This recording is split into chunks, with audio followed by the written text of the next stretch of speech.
I really appreciate the way you asked the question. This is like what your second time here, and the first time you were here, you were only here for a hot minute, so you came at the close. Well, let me put it to you this way in simple terms. When folks come here and they ask us questions regarding diplomacy and governance, that I will address because the Amexem-Moor-Empire Imperial Government operations, we're here for that. If you want to discuss diplomacy and governance from the Moor center of gravity, that we can do all day. You want to cover any host of issues that are tied back to what government function actually is and why? Yes, no problem with that.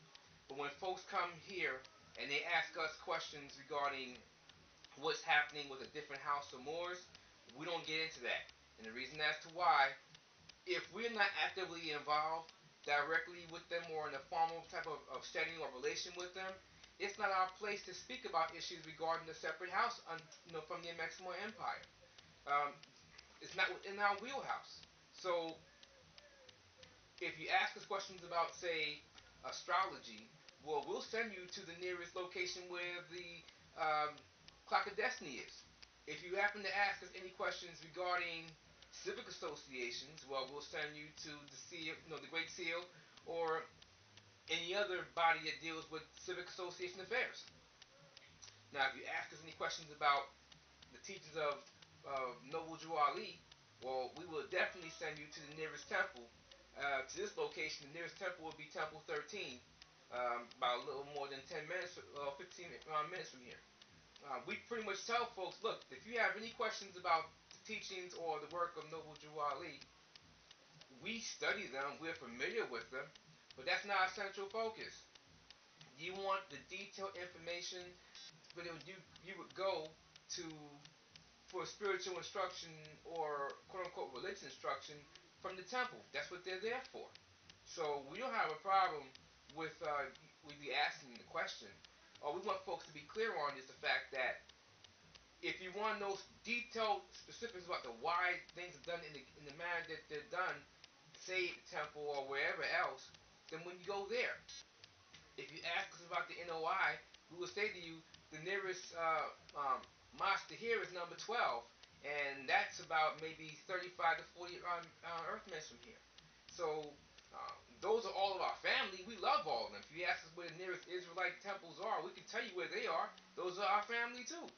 We encompass them all. We love them all. We don't get up into artificial barriers and the ego and the Zybar drama and all that nonsense.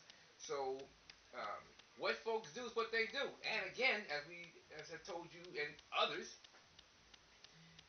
if someone is considering amalgamating into the Amexem-Moor-Empire, our thing is, look, that deals with the government, that deals with diplomacy and governance from the nationality perspective, from the engagement in collective and individual sovereignty perspective. Now that we do. You're not required to stop participating if you say you go to NOI, let's say you go to MSTA, let's say you go to, I don't know, wherever you go for what you do and your private capacity issue. Peace. Do that and maintain it. You can do that and amalgamate into the Amexem-Moor-Empire. Your training regimen, your volunteer time will be scheduled around that particular schedule. Now, what do we know?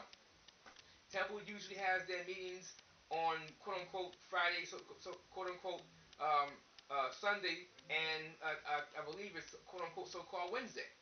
So those are 3 days that you probably will not be available for training regimen, or you probably won't be available to conduct your volunteer time for the month. So we will train you on a different day, at a different time, and you'll report for duty wherever you will assign.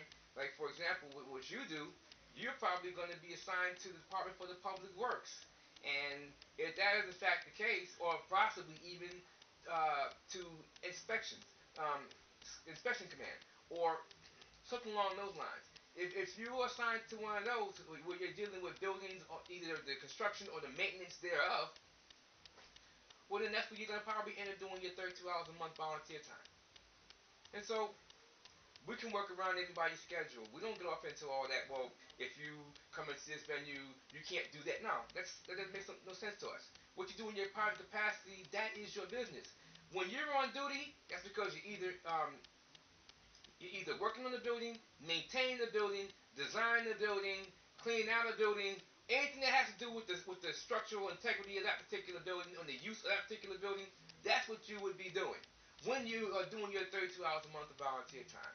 Other than that, the only time that we would see you is when you report for your training class. That's a 2-hour segment. And after that, what?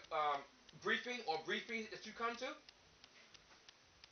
Other than that, we don't see you. You don't see us. There's no reason for us to be in your face. So, as long as you're not in distress, we're not going to bug you. So, look, yeah, I'm only teasing. The point is, you don't have to worry about particular things. So, if you are going to be associating with NOI, Temple, Clock, Seal, whatever, do that. We'll work around your schedule. Because that has to do with something else. What we're doing is diplomacy and governance as a collective. Simple. I don't see what the difficulty is. And a lot of folks have, come to us and they're like, well, how does this work and why do you do this? And I'm like, look, the biggest problem that folks have is comprehending the distinction between official capacity and private capacity. And when folks figure those things out, it gets easier. But as long as they have a difficulty working out what is official capacity and what's private capacity, well, there's always going to be that difficulty.